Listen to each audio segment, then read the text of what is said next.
If you emulate a game instead of buying it, doesn't that mean the dev loses money? This is a very common misconception, but no. And that's because there's something called the developer pipeline in game development. That's where and how the money flows. So let's say you want to make a new game. Unless you self-publish, which is very, very rare in the game industry, you are going to be contracted by a publisher.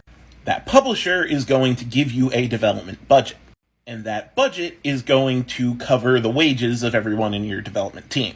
Now that budget is already given to a game developer. Maybe they'll ask for more money if they need more time or something like that, but it has nothing to do with the game's sales.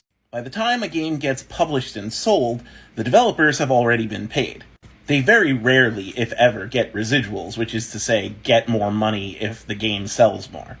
They just get paid and move on to their next project. Now, people who know this will sometimes claim that if you emulate a game instead of purchasing it, then a publisher will lose money, and that means that they'll be less likely to contract developers. Except, again, extraordinary claims require extraordinary evidence. That is a key tenet of scientific thinking.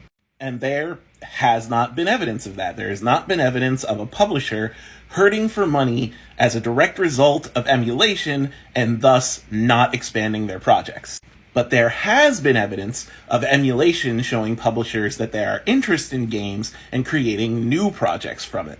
For example, the interest in certain games on Fightcade, an emulation platform that allows you to play arcade, SNES, and other styles of fighting games, is part of what motivated them to release the new Capcom Fighting Collection coming this June. The widespread emulation of Earthbound Zero, as it was called in emulation circles, was part of what motivated Nintendo to release Earthbound Beginnings on their official platforms. The very large emulation fan base for Live Alive, whatever it is, motivated the recreation of the game in the new Octopath Traveler style engine. And now we're getting an official remake for it because there were enough people that wanted to see that experienced it via emulation first, via a fan translation.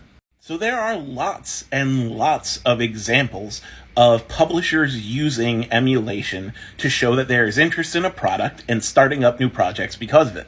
And to my recollection, of course I'm always willing to be shown data to the contrary, but to my recollection, there has not been concrete evidence that shows that publishers see emulation happening and don't further a project because of it. That's just an assumption. There's just kind of this vague assumption that if you emulate something, someone somewhere is losing money. But emulation and game development have coexisted since the early 70s, and they can coexist now. Saying that emulation always causes someone to lose money is a straw man argument.